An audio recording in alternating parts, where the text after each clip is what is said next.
It is the evening of the 28th of July, 1794.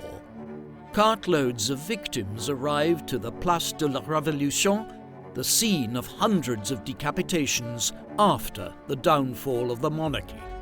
One by one, the men are brought forward to their doom, until only one remains, a man seen by many as the figurehead of the revolution, who has used the guillotine to execute tens of thousands of people. A bandage is removed from his face, where a bullet shattered his jaw during his arrest, and he is brought forward. Moments later, the blade falls and his screaming is silenced forever. The man's name? Maximilien Robespierre, the architect of the terror.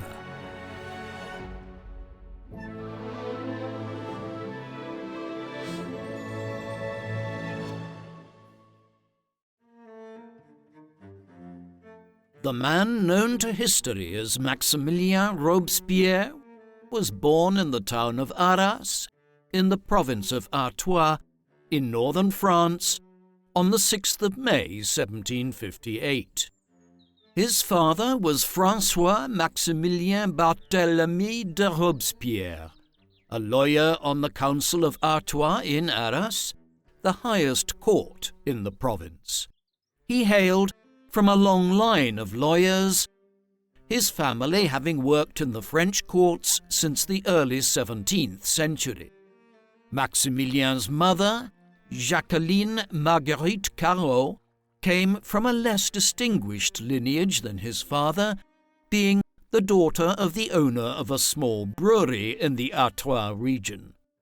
Before he was even born, Maximilien's life was shrouded in controversy, as his mother had been 5 months pregnant with him at the time of her marriage to François. Inevitably, this caused considerable scandal in the conservative town of Arras, which at that time was dominated by the Catholic Church. Indeed, Françoise's parents refused to attend the wedding ceremony out of shame for their son's actions. Nevertheless, the couple entered a marriage that would see Jacqueline give birth to 3 further children after Maximilien, with Charlotte, Henriette, and Augustin following in quick succession. On the 16th of July, 1764, when Maximilien was 6 years old, tragedy struck at the heart of the young family, where Jacqueline Robespierre died just 9 days after delivering her 5th child, who also died during the birth.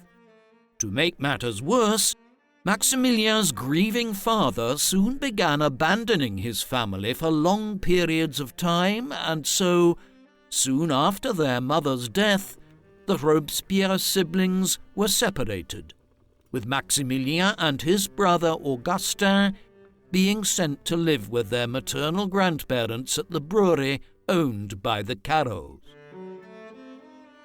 Many historians have argued that the tragic circumstances surrounding Maximilien's childhood helped to shape the man he would later become, with the scars of his mother's death and his father's abandonment forging traits such as an intense sensitivity towards anything which he perceived as treachery and corruption.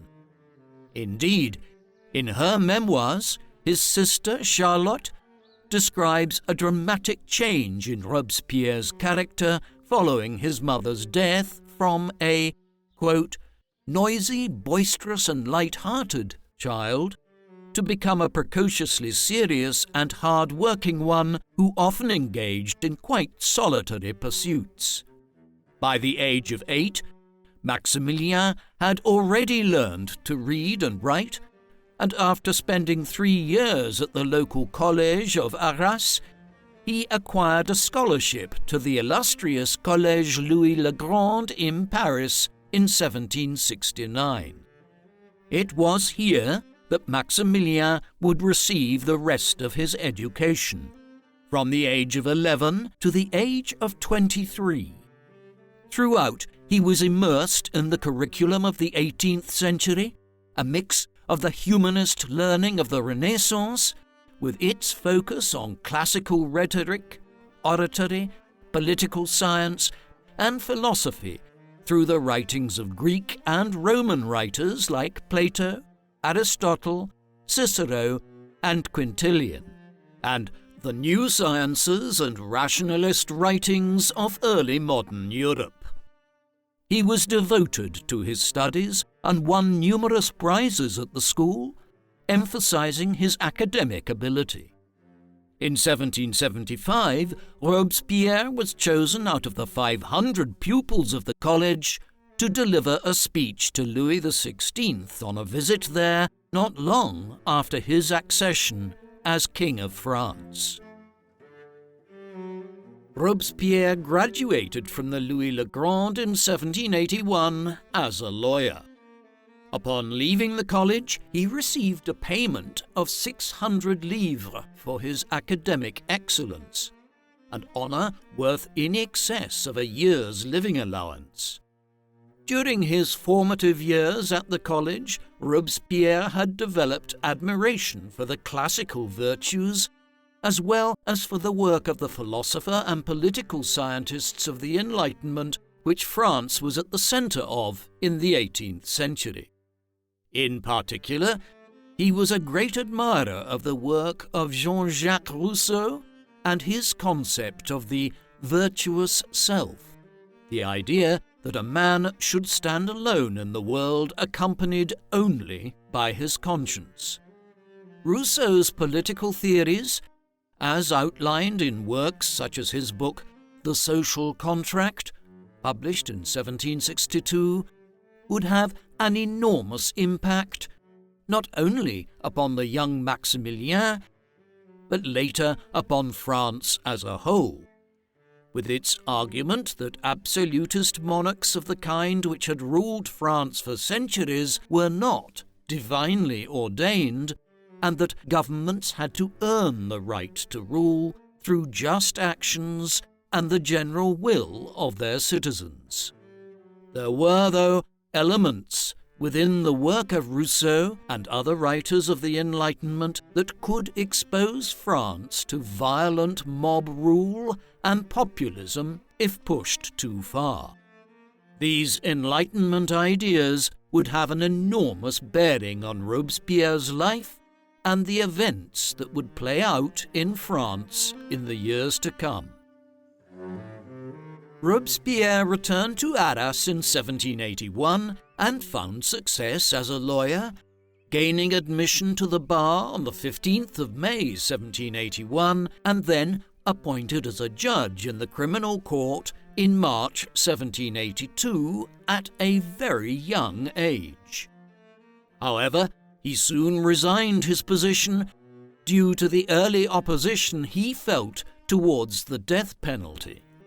He also opposed clerical celibacy and the slave trade.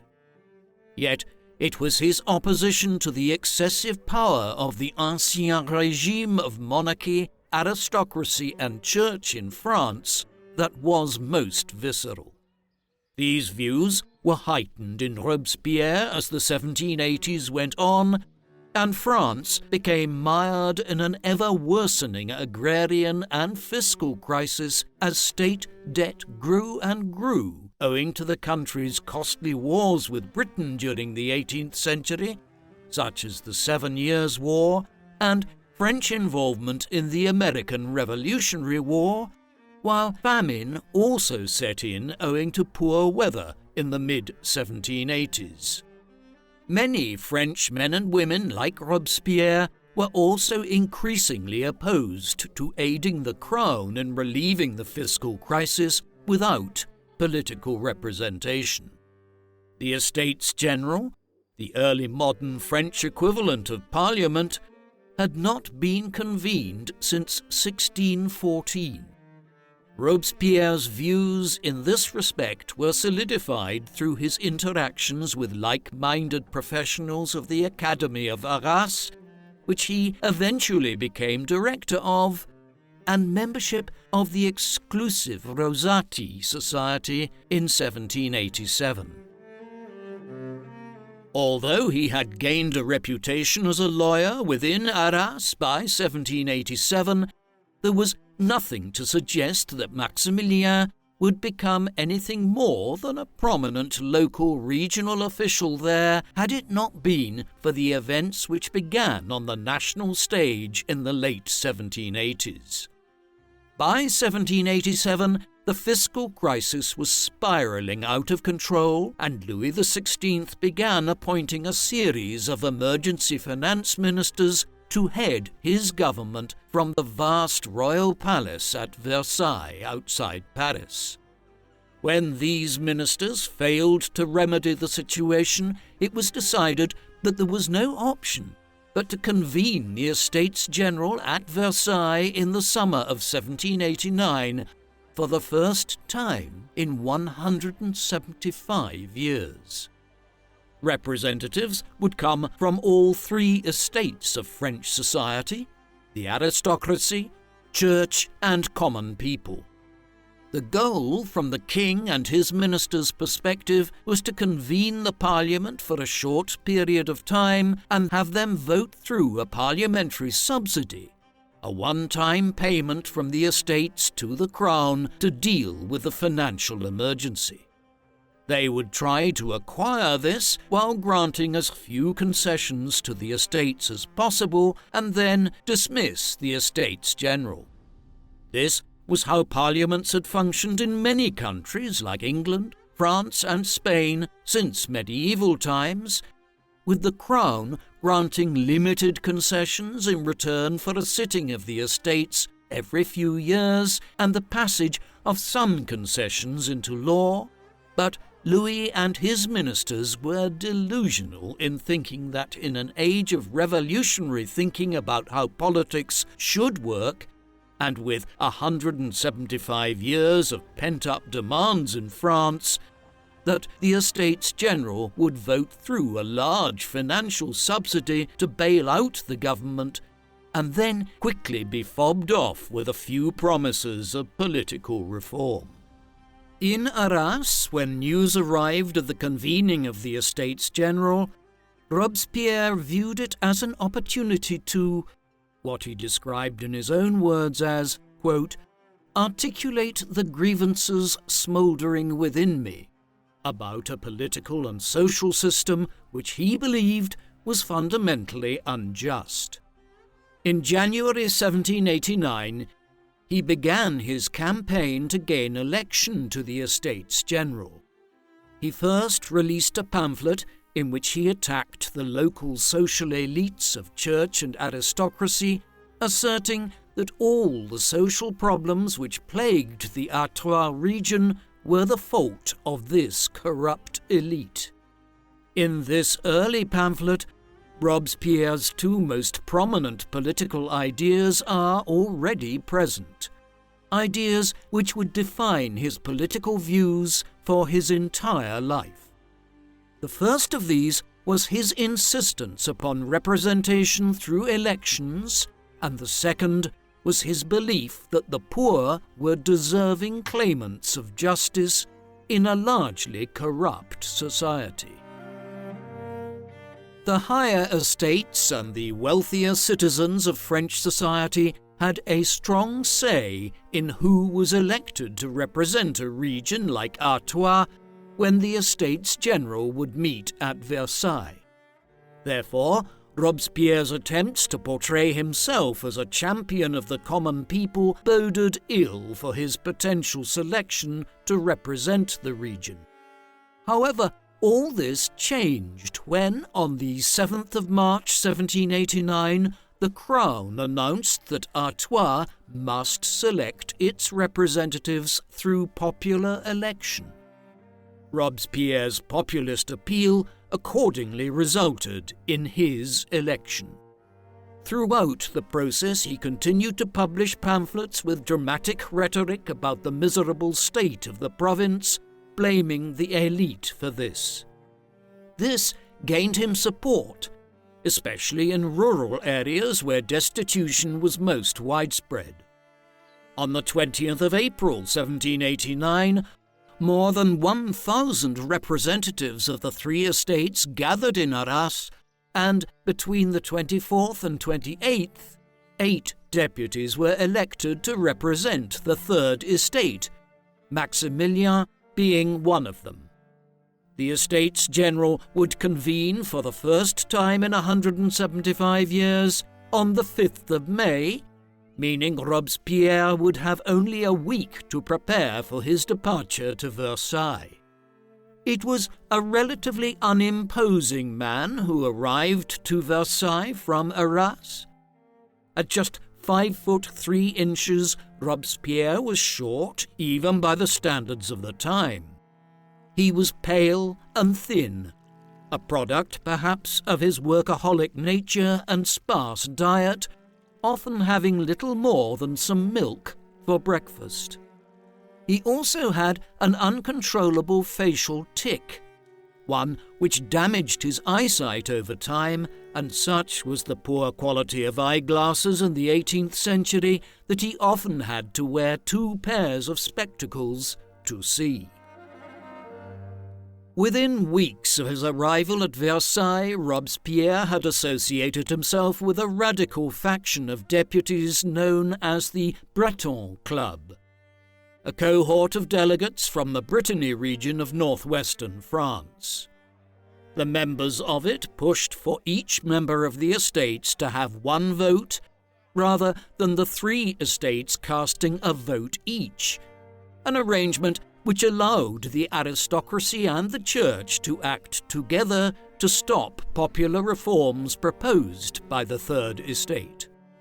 One of the most notable deputies at the Estates General was the clergyman and political writer Abbé Sieyès, who believed that it was essential that the Third Estate must not be dominated by the interests of the first 2 estates.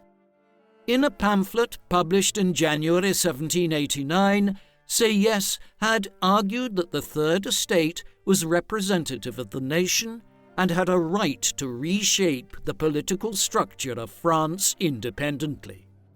And so, from the 11th of May, the representatives of the Third Estate began to meet independent of the First and Second Estates.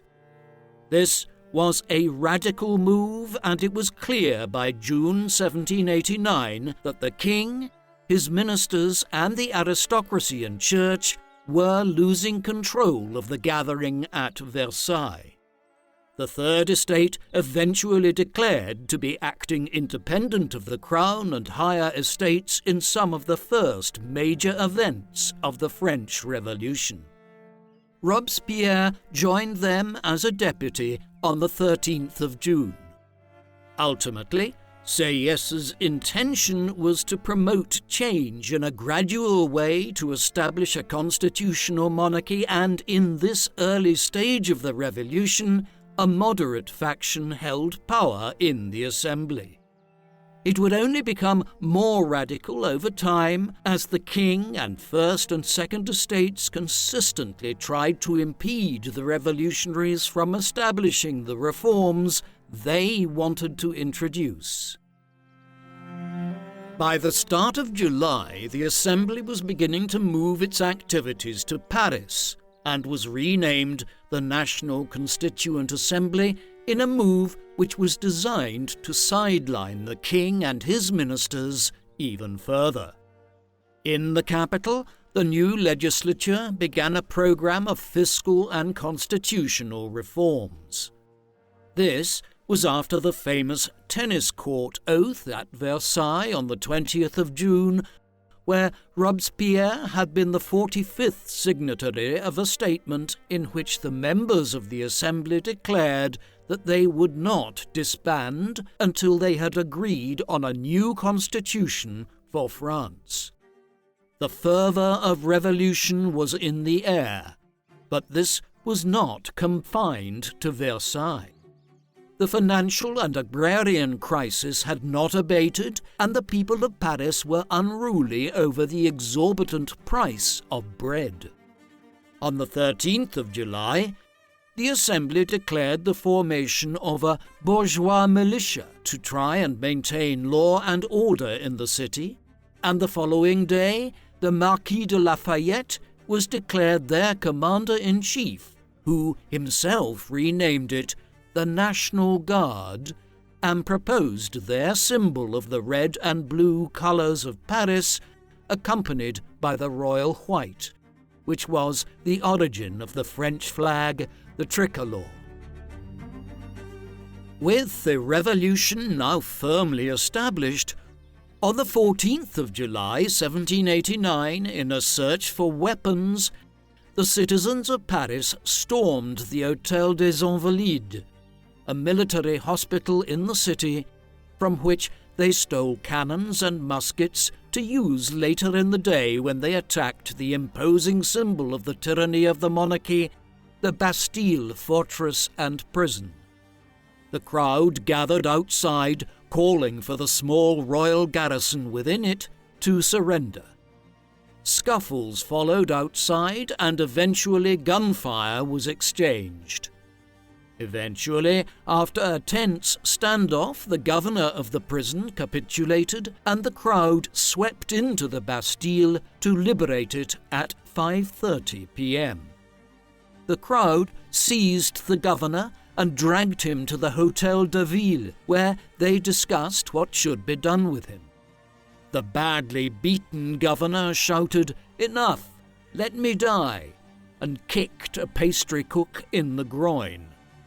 It was then that the crowd attacked and repeatedly stabbed him until he died. Whilst some blamed the governor and the small garrison for the fall of the Bastille, others suggested that the blame lay with the 5,000 royal troops stationed on the Champ de Mars, who failed to respond to the attack. The shocking news that the working people of Paris had stormed a fortress of the king sent shockwaves around Europe, and today, the 14th of July, is celebrated in France as Bastille Day, the day on which the revolution took a more radical turn. Robespierre's reaction to these events was a mixture of shock and joy. He labelled the Paris protesters as a patriotic army and believed he was witnessing, quote, "the greatest events the history of mankind can reveal." His reaction to the more violent aspects of the Paris uprising and the brutal murder of the governor of the Bastille was ominous and foreshadowed his own later belief in violence and bloodshed as a means of furthering the revolutionary cause. His words echoed the rhetoric he would later use to justify the Reign of Terror. In the weeks following the fall of the Bastille, unrest spread across France, with looting and violence widespread throughout the provinces. On the 4th of August, in order to quell the discontent in the country, the National Constituent Assembly decided formally to declare an end to feudalism in France and the old social hierarchies that had characterized the Ancien Régime. As the Assembly embarked on an all-night session, it abolished seigneurial relations between landlords and tenants, special privileges of the Parlement, and the fiscal privileges of the first two estates. By systematically destroying these privileges in France, the National Constituent Assembly had completely annihilated the social structures of the old regime and further advanced the revolution. However, Robespierre did not play a prominent role in the debate surrounding the August decrees, nor the Declaration of the Rights of Man later that same month, only intervening to insist upon the freedom of the press and progressive taxation. The Declaration became a major statement of the goals of the French Revolution and how the ideals of Enlightenment philosophers and political thinkers like Rousseau and Voltaire were to be implemented across France. On the 4th of October 1789, the people of Paris once again rioted due to a severe shortage of bread in the capital. The following day, a group of 7,000 women marched from Paris to Versailles in protest and forced the royal family and court to leave their remote surroundings on the outskirts of the city and remove to central Paris. This was largely achieved through a violent mob that broke into the Palace of Versailles and rampaged through the home of King Louis XVI and Queen Marie Antoinette.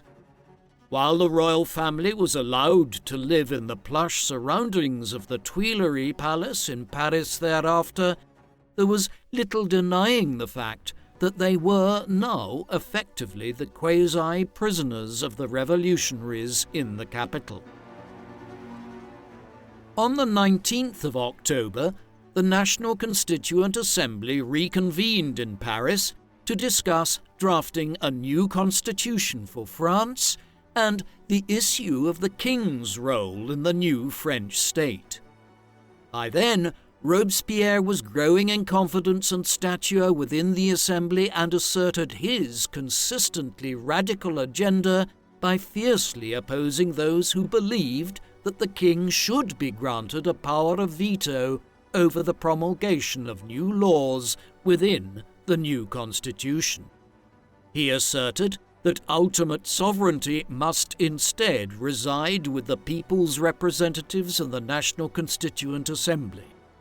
Eventually, a compromise was reached whereby the Assembly did grant Louis XVI a veto, but this could only be used to delay legislation rather than block it altogether. This disappointed the pro-royalist deputies. It demonstrated that as 1790 dawned, Robespierre had become an increasingly frequent participator in the debates and one of the Assembly's leading advocates of radical revolutionary principles. Along with opposing the king's veto, Maximilien also passionately combated the Assembly's plan to limit the right to vote to so-called active citizens who paid above a minimum level of taxation, leaving some of the most poor and vulnerable French citizens unable to vote. Furthermore, Robespierre was a strong supporter of a law that allowed people to elect their own local church officials, demonstrating his commitment to a wide franchise and that every institution should be shaped by the will of the common French people. To this end, he asserted in a speech in January 1790 that, quote, all Frenchmen must be admissible to all public positions without any other distinction than that of virtue and talents. On the 31st of March 1790, Robespierre was elected as president of the Jacobin Clubs in Paris, a radical political group that had been founded during the first flushes of the Revolution in 1789 as an offshoot of the informal Breton Club. Its members were intellectual radicals and self-appointed guardians of the revolution who met to define the revolution's objectives and analyze the proceedings of the National Constituent Assembly. Jacobin clubs had quickly sprung up all over France and could be considered the country's first political party. As 1790 progressed, Robespierre's profile within the Jacobins grew until he gradually became a national political figure, one whose views on policy matters confronting the revolutionary government were of increased significance. This was demonstrated by his frequent appearances in the French press and the immense number of letters he was receiving from across the country, while in June 1790 he was elected Secretary of the National Constituent Assembly, an important position within the revolutionary government. Then, throughout 1790, Robespierre's support amongst the radical Parisian masses continued to grow, as shown in May 1790, when Maximilien and his friend and political ally Jérôme Pétion were cheered and applauded by an immense Parisian crowd outside the Tuileries Palace following their successful passage of a law blunting the king's role in the formation of French foreign policy. Throughout this time, Robespierre used his ever-increasing influence to spread fear of a plot to destroy the revolution, giving numerous speeches throughout 1790 urging the populace to fear the counter-revolutionary elements that were a very real threat working to restore aristocratic and monarchical power in France. Although it was dismissed in much of the press, Robespierre's claims resonated widely amongst the people of France. In 1790, he was also gaining important political allies, none more so than Louis-Antoine de Saint-Just, a 23-year-old member of the National Guard who began sending Maximilien admiring letters praising his ability to stand up for the revolution against its enemies. The two soon became friends through their correspondence, this being the beginning of an important political alliance that would last throughout the short lives of both Robespierre and Saint-Just. In the midst of this growing political alliance, on the 5th of December 1790, Robespierre gave perhaps the most important speech of his career. In it, he referred to the National Guard that Saint-Just was a member of as being the preserver of the French Revolution, stating that the motto of the revolution was, quote, Liberté, égalité, fraternité, in the process popularizing the term most synonymous with the French Revolution to this day. The President of the National Constituent Assembly and unofficial leader of the Third Estate, the Comte de Mirabeau, died on the 2nd of April 1791. He had been a moderate in the Assembly, one whose oratory genius and charisma helped him gain admiration amongst the deputies of the Assembly and the population at large. There was tremendous grief amongst the people of Paris at the news of his death. However, the death of such an influential figure created a political vacuum for Robespierre to step into. As an emerging unofficial leader of the revolution, Robespierre was very active during this time, proposing between May and June 1791 that all Frenchmen should be declared active citizens and thus eligible to vote, and that the death penalty should be abolished, while also attacking Abbé Raynal for suggesting the return of the royal prerogative. He also proposed to dismiss officers from the army, whilst on the 11th of June he was appointed public prosecutor in Paris. These developments aside, L'Ami du Roi, a royalist pamphlet, called Robespierre, quote, a lawyer for bandits, rebels and murderers. Robespierre's position was further strengthened, however, by the events of the 20th of June 1791, when the king and the royal family attempted to escape from Paris to the Austrian Netherlands to seek sanctuary with the government of the Queen's Austrian family, the House of Habsburg, the head of which, Emperor Leopold II, was Marie Antoinette's brother.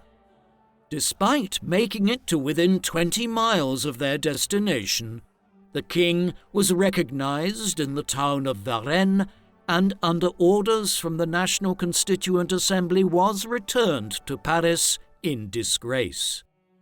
The Assembly then decreed that the king was to be suspended from all duties until further notice, and from this point onward the idea of the abolition of the monarchy and the formation of a French republic became a very distinct possibility. Robespierre reacted to these events in a speech to one of the Parisian Jacobin clubs on the 21st of June 1791. In this, he accused all the members of the Assembly who defended the king of being counter-revolutionary traitors, denouncing not just the king, but certain sections of the Assembly who had, earlier that day, defended the actions of the king by claiming that Louis was kidnapped against his will.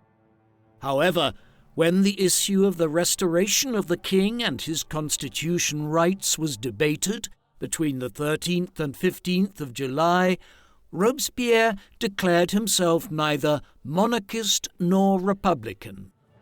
His accusations, nevertheless, created a schism within the Jacobins, with many members in favour of a constitutional monarchy leaving to form a moderate political club called the Thermidorian. This allowed Robespierre to expand his influence over the Jacobin clubs as, with the departure of the moderate deputies, the movement became far more radical and aligned with Robespierre's political views. When the Assembly agreed that King Louis XVI should retain his throne if he agreed to the new constitution, uproar ensued. The Jacobins led the protest against this proposal on the 17th of July at the Champ de Mars, where a crowd had gathered to sign a petition drawn up by Jacques-Pierre Brissot calling for the deposing of the king. The gathered mob became violent, and then, under the orders of the Marquis de Lafayette, the National Guard attempted to disperse the crowd by firing warning shots. When these were ignored, the guards started firing on them, leading to the Champ de Mars massacre, in which between 12 and 50 demonstrators lost their lives. Among those calling for the king's dethronement were Jean-Paul Marat, an inflammatory journalist who, through his periodical L'Ami du Peuple, meaning the friend of the people, whipped up radical revolutionary sentiment among Parisians and attacked moderate politicians. Another prominent voice calling for Louis's dethronement was Georges Danton, one of the greatest orators of the revolutionary period and president of the Cordeliers Club, a populist revolutionary movement named after the Parisian district where it originated. Both of these men would come to be key political allies of Robespierre in due course, sharing his belief in the purity of the revolution and his fears of counter-revolutionary movements. After the massacre at the Champ de Mars, the authorities ordered numerous arrests. Robespierre felt unsafe returning to his lodgings as these events occurred, and so, on the suggestion of Laurent Lecointre, he stayed with Maurice Duplaix, a cabinet maker and admirer of Robespierre, whose house was on the Rue Saint-Honoré near the Tuileries Palace. After a few days, Robespierre decided he would live there permanently, as it was convenient for both the Assembly as well as the meeting place of the Jacobin Club. He may even have become engaged to Duplaix's eldest daughter, Eleonora, at this time, though the evidence on this front is unclear and based exclusively on a later statement by Eleonora's sister Elizabeth. In the end, Robespierre would not have any children or marry during his lifetime. Despite the growing anger towards the royals, the new French constitution was formally accepted on the 3rd of September 1791. Due to a provision proposed by Robespierre, none of the deputies of the Assembly could stand for election into the new Legislative Assembly. Thus, Maximilien was set to return home to Arras. On the final day of the Assembly, Robespierre and his friend Pétion emerged on the streets of Paris to a jubilant crowd who crowned them with wreaths of laurel and led them triumphantly through the streets. Robespierre had emerged as a relentless defender of the more radical wing of the revolutionaries during his years as a deputy. His unwavering beliefs made him one of the most prominent political figures in the nation and a man adored by the sans-culottes, the name given to the militant working-class patriots of Paris who played a prominent role in the revolution through popular agitation in the capital. On the 16th of October, Robespierre arrived back in Arras and was given a triumphant reception. He spent 46 days in Artois before returning to Paris on the 28th of November. On his travels back to his home region, which bordered the Austrian Netherlands in what is now Belgium, a nation that there was a distinct possibility would soon declare war on France in defence of Queen Marie Antoinette, an Austrian archduchess by birth, he became convinced that France was woefully underprepared for a potential conflict with Prussia and Austria. Therefore, on his return to Paris, Robespierre used his position amongst the Jacobins to lead an anti-war campaign, as well as continuing to give speeches arousing suspicion of internal enemies, warning against the threat of dictatorship and promoting trust in the good of the people. King Louis XVI had pinned all his hopes at this time on foreign intervention, hoping that a quick military defeat for the revolutionary government would see him restored in his position to full authority. Prompted by Queen Marie Antoinette, Louis ignored his councillors' advice to implement the Constitution of 1791 and instead plotted covertly with counter-revolutionary forces. Meanwhile, Brissot was lauding the possibility of a war, stating in December 1791 that it would boost the nation's economy. He urged his countrymen accordingly to declare war against Austria. However, Robespierre opposed him, stating that neither victory and dictatorship or loss and restoration of the monarchy would be beneficial to France. However, despite Robespierre's campaigning, the tide of public opinion both in France and the Jacobin clubs was turning in favour of a war with Austria and Prussia to both unite the French people against a common enemy and to defeat what they perceived to be an imminent attempt to return Louis XVI to the throne. Thus, on the 20th of April 1792, France preemptively declared war on Austria. Prussia quickly responded by coming to Austria's aid against France. It was the beginning of the French Revolutionary Wars. The start of the war went badly for the French. They lost entire regiments to the enemy in the opening weeks as soldiers abandoned their generals and discipline evaporated. Fear of the approaching foreign armies caused political division and factionalism to heighten in Paris. Robespierre, who was increasingly isolated from former allies, founded his own political journal in May of 1792 and used it to attack his rivals. In the ascendancy in 1792 was the faction led by Robespierre's former friend Jacques Brissot, who were strongly represented in the Legislative Assembly and who, in opposition to Robespierre, supported the war with Austria. However, 2 months into the war, Robespierre's views on the conflict changed as he began to espouse the importance of a war for liberty, with France spreading justice and equality to the oppressed peoples of Europe through conquest. With the advancing armies causing fear and paranoia of a royal conspiracy, Robespierre sensed that an insurrection in Paris was impending and hoped that when it came, it would sweep the king, his ministers, and the overly moderate Legislative Assembly out of the way, ushering in a new, more radical phase of the revolution. In the end, it was Georges Danton who led this.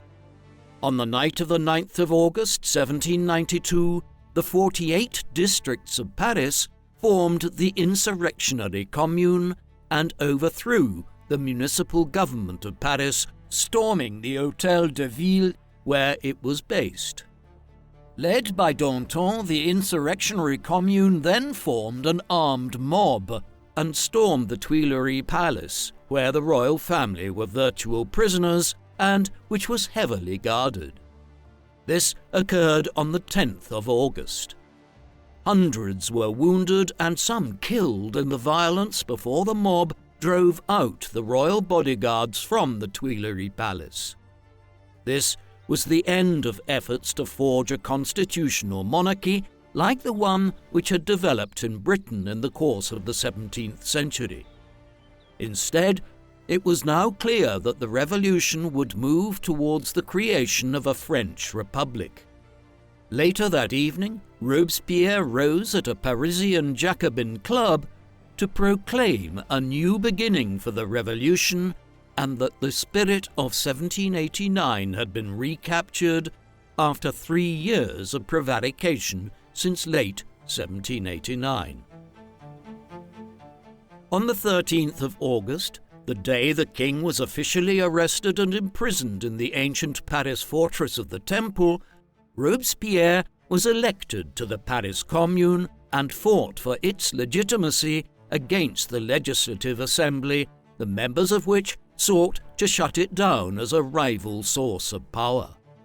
However, as foreign armies approached ever nearer to Paris, chaos and fear began to reign in the streets, leading to the violence known as the September massacres. During these, between the 2nd and 6th of September 1792, the mob that brought down the monarchy, made up of guardsmen, revolutionaries and sans-culottes, killed over 1,000 prisoners throughout Parisian jails. To satisfy people's impatience for justice, Robespierre demanded the establishment of a revolutionary tribunal to investigate counter-revolutionary activities. This was achieved, and between the 10th of August and the end of 1792, 28 people were sentenced to the guillotine by the tribunal. It was also during this period that there was, at last, a piece of good news for the French armies as, on the 20th of September 1792, they defeated the invading Prussian forces at the Battle of Valmy, effectively preventing the foreign occupation of Paris and saving the revolution. The following day, the 21st of September 1792, the absolute monarchy was formally abolished, and the First French Republic was proclaimed by the Assembly. Following the fall of the monarchy, Robespierre began campaigning for election to the new National Convention that was set to be formed to succeed the Legislative Assembly that had only existed for just around a year since the autumn of 1791. This was to be in charge of drafting France's first fully republican constitution. Robespierre was top of the list of Paris deputies elected to the convention, with fellow Parisian radicals Danton and Marat also selected. Upon the opening of the convention on the 20th of September 1792, Robespierre and his radical allies sat on the top left seats of the hall, becoming known as the Montagnard, or the Mountain, whilst the rival, more moderate faction became known as the Girondins, led by Maximilien's political rival Jacques Brissot. Political warring soon ensued between the two factions, with the Girondins accusing Robespierre of aspiring to be a tyrant, and Maximilien and his allies working to expel the Girondin deputies from the Jacobin clubs. On the 5th of November 1792, Robespierre delivered one of his most important speeches, defending himself and his reputation, as well as sanctioning the recent violence as indispensable for the advancement of the revolution. The speech was celebrated in the Jacobin clubs as a resounding success and helped to shore up Robespierre's position in the convention following the attacks from his rivals. In November 1792, the fate of King Louis XVI began to be debated by the convention. In a speech that mesmerized the convention, the 25-year-old deputy from Picardy, Robespierre's admirer Saint-Just, argued that Louis was an enemy of the people and so must, quote, reign or die. Robespierre himself followed this 2 weeks later by insisting that the king had to be executed in order to preserve the revolution. Consequently, on the 14th of January 1793, after placing him on trial, the convention unanimously found the king guilty of high treason. 3 days later, 361 deputies voted for the execution of Louis, now known simply as Citizen Louis Capet, achieving a majority by a single vote, with Robespierre proclaiming that a great deed had been done. Robespierre achieved his ambition when King Louis XVI was executed a few days later by guillotine, the only king of France ever to be executed. Following the execution of the king, the foreign war escalated, with the convention declaring war on Britain and the Dutch Republic. Within France itself, royalist and Catholic revolts broke out in the provinces, particularly in the south around Marseille and Toulon, and in the Vendée region of the west of the country, while continued rioting and destitution in the capital convinced Danton and Robespierre that the revolution was not yet secure. Together, they called for the re-establishment of a revolutionary tribunal to root out counter-revolutionary forces, with Robespierre further proposing that capital punishment should be applied to enemies of the revolution. The convention soon agreed to the tribunal, and it was established in March, consisting of 12 jurors selected by the insurrectionary commune. There was to be no appeal against its judgments. However, the sending of Marat to the Revolutionary Tribunal upon Girondin orders, where he was acquitted by his Jacobin colleagues on the 13th of April, angered the Parisian sans-culottes, and on the 11th of May, the Paris sections demanded that the convention expel the Girondin deputies. As the Girondin support resided primarily in the provinces, whilst Robespierre's Montagnards were massively popular within Paris, this gave Robespierre a decided advantage over his rivals, as he could use the Parisian sans-culottes to intimidate and destroy his opponents. So it was that on the 2nd of June 1793, another Parisian insurrection dramatically altered the fate of the revolution once again in Robespierre's favour.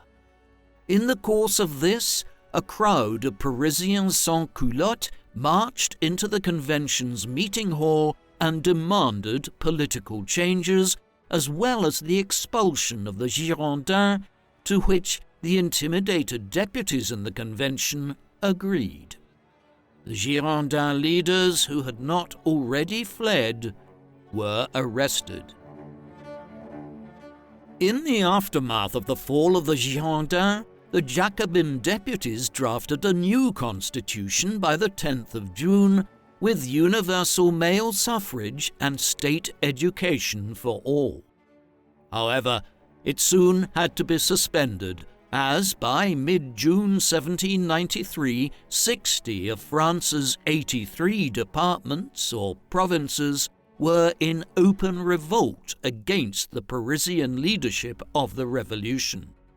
Robespierre, along with Saint-Just, Danton and Marat, had long believed that the only way to save the revolution was through harsh state terror to destroy the counter-revolution, and this latest emergency now allowed them to put their beliefs into practice.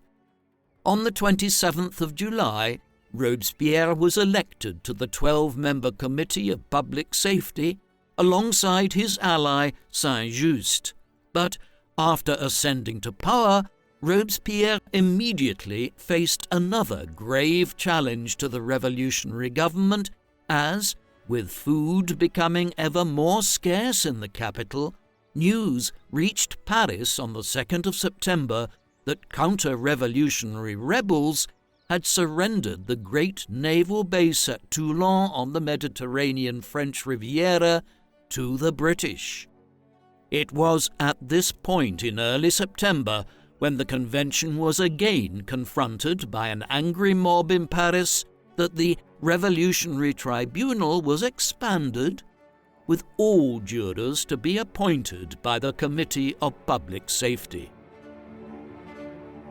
To fortify this new regime of state coercion, on the 17th of September the law of suspects was passed, with Robespierre being a strong advocate of it, allowing anyone who showed themselves to be an enemy of the revolution to be arrested and executed.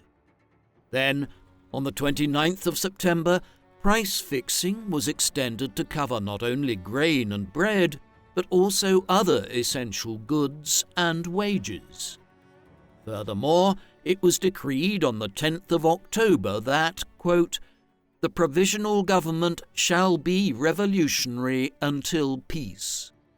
The revolutionary period, known to history as the Terror, had begun. Over the space of the next 9 months, approximately 16,000 people were condemned to death, with thousands more killed in the repression of revolts in Lyon, the Vendée, and southern France. This policy of repression in the provinces and military campaigning effectively ended the provincial revolt by the end of autumn 1793. One of the 177 people guillotined in Paris between October and the end of 1793 was Queen Marie Antoinette, who was executed on the 16th of October 1793. Robespierre did not pay much attention to the fate of the Queen, as his focus was upon the Girondins, 21 of whom were put before the tribunal on the 24th of October and, in a rushed trial, were declared guilty and guillotined a week later. With the execution of the Girondins, Robespierre had not just eliminated a rival ideology, one that supported a federal political structure in France to weaken the influence of Paris, but in their leader, Brissot, he had eliminated a bitter political rival. The work of the National Convention continued, and on the 4th of February 1794, it decreed the abolition of slavery in France and its colonies. The following day, Robespierre's vision for the country, once in government, was laid out in a significant speech given to the National Convention. In this, he argued for the development of a society of virtuous individuals, uncorrupted and patriotic, where frivolous activities were shunned in favor of honorable pursuits. He insisted that the work of the Committee for Public Safety was essential as, quote, "Without terror, virtue has no power." In the weeks that followed in Paris, Saint-Just proposed what are known as the Ventose Decrees. These sanctioned the confiscation of the property of aristocratic and counter-revolutionary exiles, many of which had fled over the Channel to England and other nations which France was now at war with.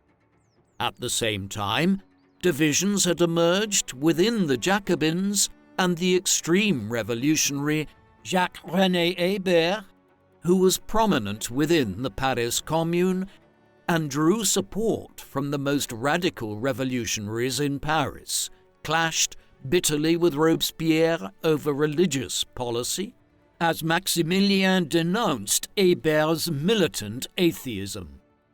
On the other side of the political spectrum were individuals like Danton, who now seemed more like moderates and were calling for an end to the bloody terror. Hébert and his radical Jacobin faction tried to launch an insurrection and overthrow Robespierre on the 4th of March 1794 and attempted to rally the people of Paris to their cause. However, Robespierre remained popular amongst the sans-culottes, and when the revolt failed to materialize, Maximilien saw his opportunity to strike against this faction and took it, denouncing Hébert, who was arrested and accused of complicity with foreign powers. Along with 18 of his allies, he was guillotined on the 24th of March. With the fall of Hébert and his allies, Robespierre was able to greatly enhance his power, remodeling the Paris Commune and the National Guard by filling it with allies, cementing his control over the capital. With one rival faction of the Jacobins eliminated, it was Danton and his moderate faction who were now vulnerable to Robespierre's Montagnards. Following Hébert's demise, Danton made a speech announcing the end of the Terror, which Robespierre viewed as an attempt to seize the leadership of a post-terror government. In response, he had Danton arrested on charges of conspiracy, theft, and corruption. The trial of Danton and his allies began on the 2nd of April 1794, but was cut short when Saint-Just passed a law in the Convention banning certain prisoners from pleading their cases before the tribunal despite the vocal protests of Danton. Thus, on the 5th of April, Georges Danton and his allies were guillotined. As with the death of the king, Robespierre was not present to watch the execution of his former revolutionary ally. He then supported Saint-Just's recommendations to the Convention 10 days after Danton's death of tightening police laws further. On the 7th of May, Robespierre turned his attention to the matter of religion, as rather unusually for a radical revolutionary, he was a staunch opponent of atheism. In a speech, Robespierre insisted on the existence of a god and an afterlife, arguing that a public religion of some kind was essential for the good of the revolution and for the development of a virtuous society. Indeed, Robespierre proposed a new public religion, approved by the Convention that same day, the cult of the Supreme Being. By creating a religion for France, Robespierre was attempting to impose his own values, the values that he believed made up a virtuous society, such as the honour of poverty and a traditional family life. A belief in God was at the heart of this, though not in line with the established Christian churches. Consequently, historians have termed Robespierre's religious views a form of theocratic deism. On the 8th of June, the first festival of the Supreme Being, a holiday within this new belief system, was held in Paris. Robespierre's recent election as president of the convention meant that he would officiate at the inaugural ceremony, where 500,000 Parisians gathered to witness Robespierre set fire to a statue that was meant to symbolize atheism. As the celebrations continued on the Champ de Mars, it appeared to Robespierre that the excitement and optimism of the early revolutionary years had been revived. However, even as the festivals were held, the terror was becoming ever more extreme, and the day following the ceremony, Robespierre drew up laws to invent a new category of criminals known as enemies of the people. This included anyone who spoke ill of patriotism or discredited the National Convention, among other vague offences. The punishment for being found an enemy of the people was death. The new laws also deprived the accused of the right to any form of legal defence, leaving the French people at the complete mercy of the Committee of Public Safety. The terror reached its peak between the 10th of June 1794 and the 27th of July, with 1,376 people guillotined in Paris due to the law proposed by Georges Couthon, which simplified the judicial process and so sped up the work of the Revolutionary Tribunal, resulting in this period of the Revolution becoming known as the Great Terror.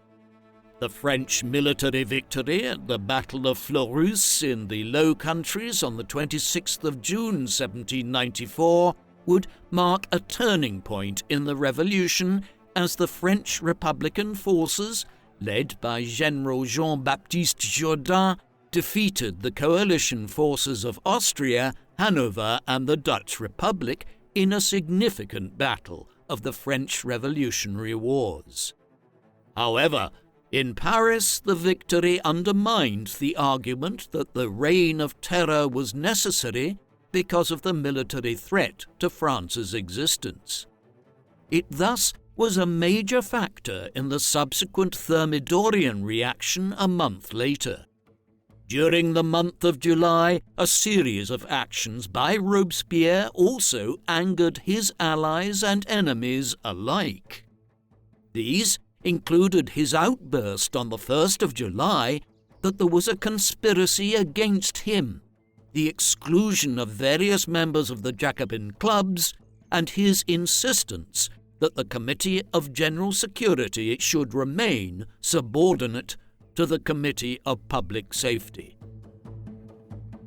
Later in the month of July, Robespierre withdrew from the Committee of Public Safety.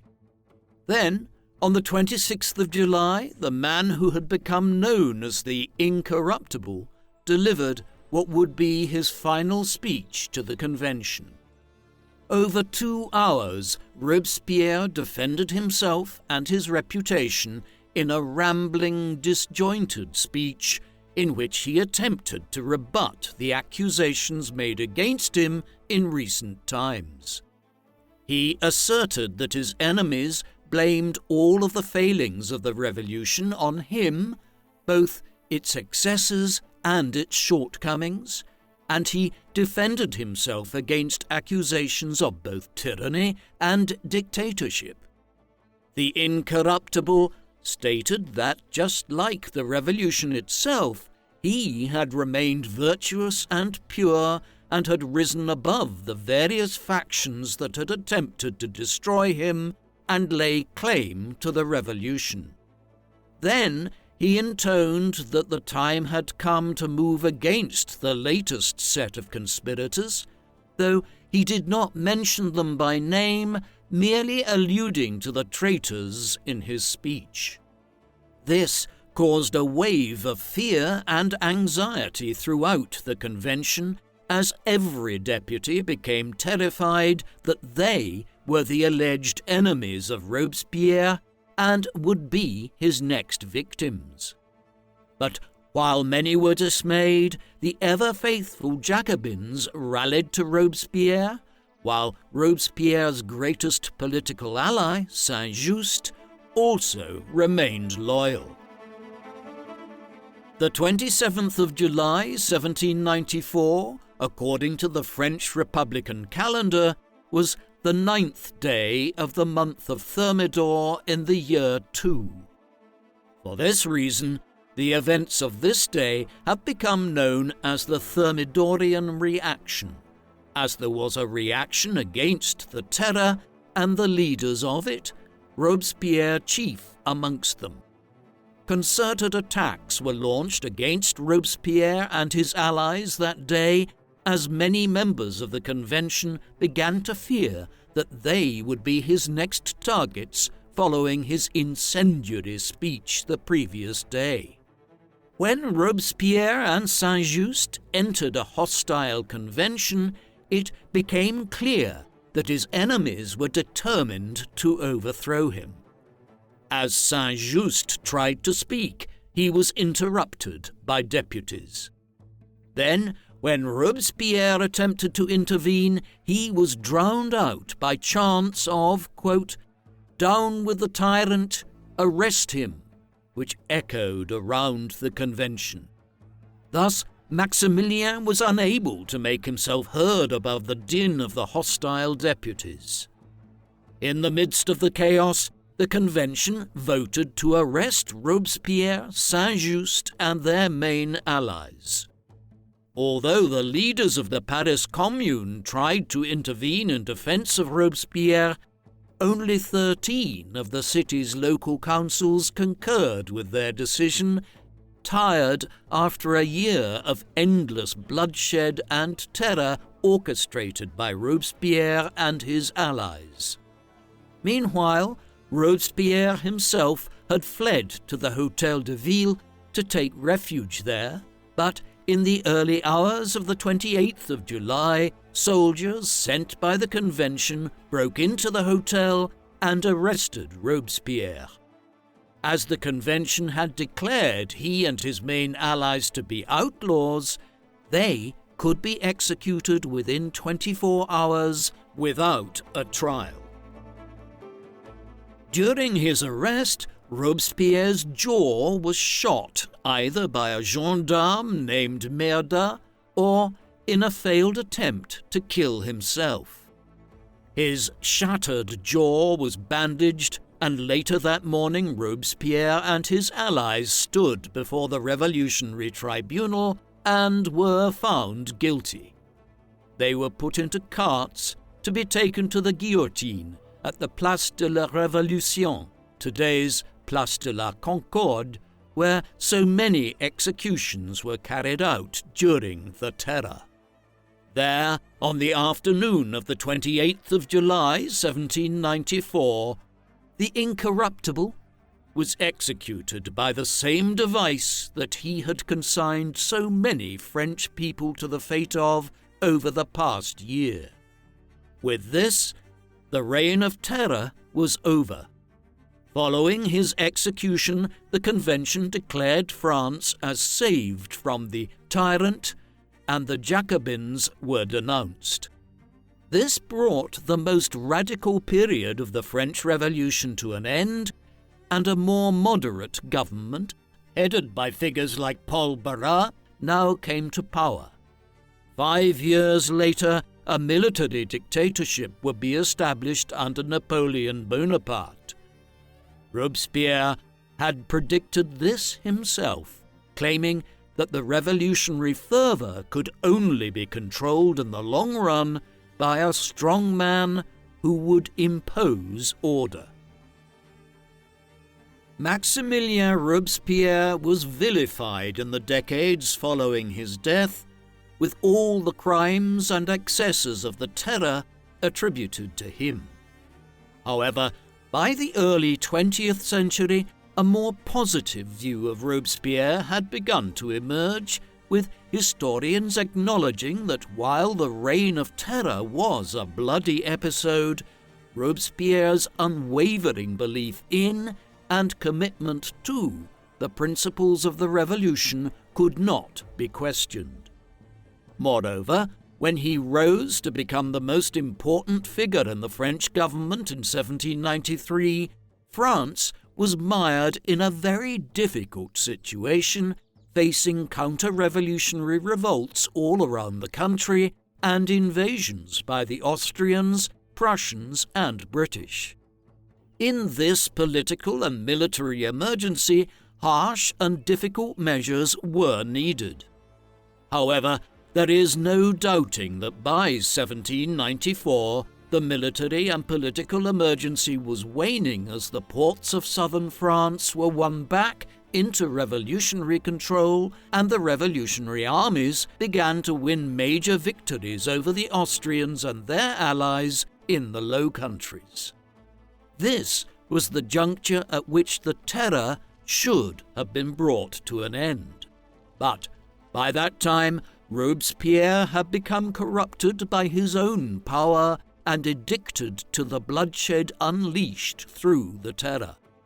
When they moved against him in the Thermidorian reaction, Robespierre's enemies were justified in doing so against a revolutionary hero who had become a revolutionary tyrant. What do you think about Maximilien Robespierre?